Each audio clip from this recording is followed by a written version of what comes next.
Shalom,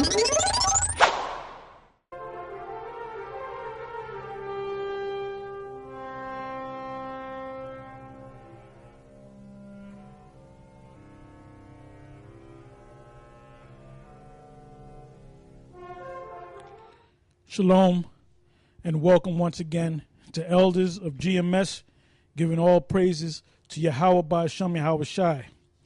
Today's topic is entitled Hebrew, Greek, and Biblical Root Words. Hebrew, Greek, and Biblical Root Words.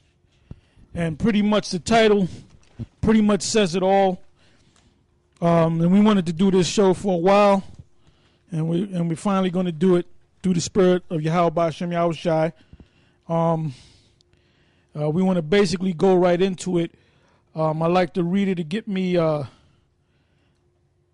Genesis, the 4th chapter, and we're going to start from the first verse. And like I said, we're going to get into these words. We're going to go into a lot of scriptures that you already went into or know or understand, but we're going to go a lot deeper because we're going to pull out these Hebrew and Greek words. All right, go ahead. This is the book of Genesis chapter 4 verse 1. And Adam knew Eve his wife, and she conceived and bare Cain, and said, I have gotten a man from the Lord. And she again bare his brother Abel, and Abel was a keeper of the sheep, but Cain was a tiller of the ground. And in process of time it came to pass that Cain brought of the fruit of the ground an offering unto the Lord, and Abel he also brought of the firstlings of his flock and of the fat thereof, and the Lord had respect unto Abel and to his offering. But unto Cain and to his offering he had not respect, and Cain was very wroth, and his countenance fell. Yeah, I'm gonna have the brothers speak a little bit. Right. So basically, what we're reading here is the story of of the conception of Cain and Abel. Now, this basically was the beginning. The Cain and Abel story was basically the beginning of the going back to Genesis the 3rd chapter, the beginning of that enmity that the Most High put between the serpent seed and between the seed of the man. When it says the seed of the woman, it represented the seed of the man. So these two children, Abel and Cain, they basically started that whole line, or that whole prophecy of the Genesis, the 3rd chapter and the 16th verse. So that enmity between the seed serpent and the woman's seed was basically dealing with Jacob and Esau, but back then they were called Cain and Abel. Okay.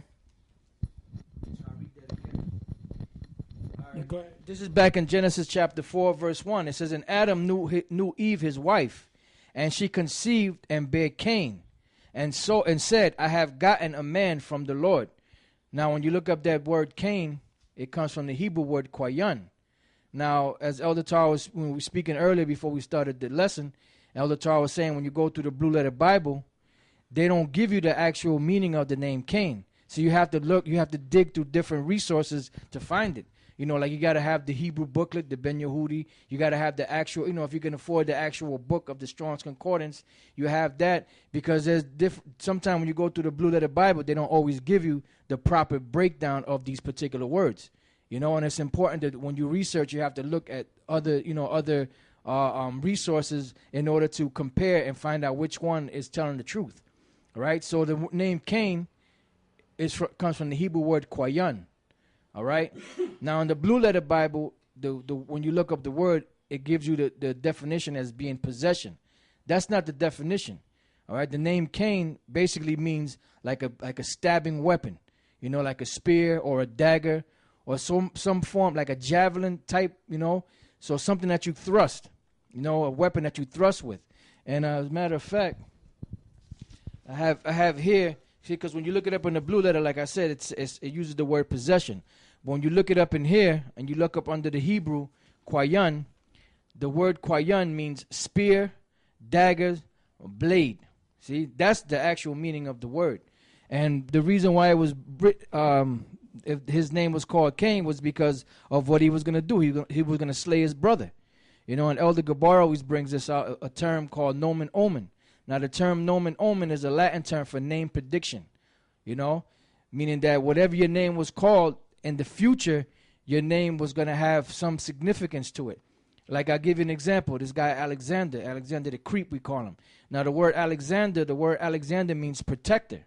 And the protector, why? Because he became the king, ultimate king that united all of those Greeks together, those Edomites together, to take down the Medo-Persian Empire, to rule. That's the man that the Most High used. So his name meant protector. Why? Because it was a future prophecy. The same thing with many other historic figures in back in the history. They were named certain things because of what they were going to do later on. Another example is Septimius Severus.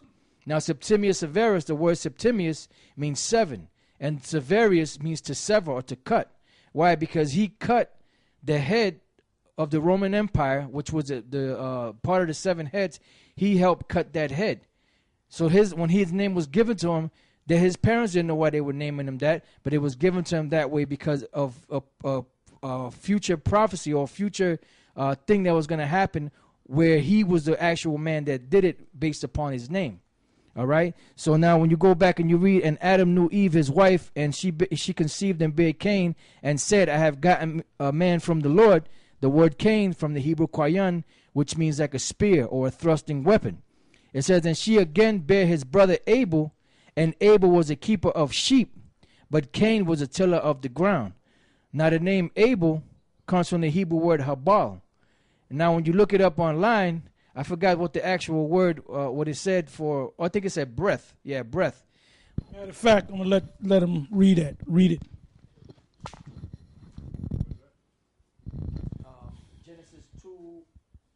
Genesis 4 and 2. Genesis 4 and 2. It says, and she again bare his brother Abel. And Abel was a keeper of the sheep, but Cain was a tiller of the ground. Read it one more time. Okay. It says, and she again bare his brother Abel. And Abel was a keeper of the sheep, but Cain was a tiller of the ground. Read. Yeah, Genesis 2 and 4. 4 and 2. Salakia. Habal is the Hebrew word, and the word there is breath. It says, second son of Adam and Eve, killed by his brother Cain. Down here it says breath, breathing, used of a gentle breeze. Click here. Breath of the mouth. That's pretty much it. Okay. Right. So that's not what the word meant. Although you could use that because of the term breath. You can be breathing right now, and then your breath can be gone from you, and then you take your, like they say, you take your last breath and you die. But the name Abel from the Hebrew Habal means transitory, and the reason why he was called transitory was because when he was born, not too long after he was born, when he became a man, his brother Cain, which is Qayan, a thrusting weapon, slew him and killed him. So what happened? He became transitory. Just like you have in the matter of fact, I'll read it back here in the blue letter. In the this Bible that we have from the Jehovah's Wickedness. It says index of proper names, expressions, and their meanings. Now, when you look up the name Abel, it means a breath. Then it says transitory. It also says metal, but it says transitoriness. Why? Oh, hold on for 1 second. Okay, it means transitoriness. Why? Because to be transitory means you're here for 1 second, or you're here for a certain period of time, and then you move on to the next, to your next stop, just like a bus. When they're in transit, the bus will make a stop at a bus stop, then it'll go to the next, and then it'll go to the next. So it's transitory. It's there for a moment, and then it's gone. Yeah, back in the Blue Letter Bible, as you scroll down, you'll see it. It says Abel, the second son of Adam, probably so-called from the shortness of his life. But he had this name from birth. So even here they're telling you that his name is akin to what it meant. It says shortness of his life. And then it says, but he had this name from his birth. Yeah, where's that? James 4, verse 13. James chapter 4, verse 13. Go to now, ye that say today or tomorrow we will, excuse me, we will go into such a city and continue there a year and buy and sell and get gain. Whereas you know not what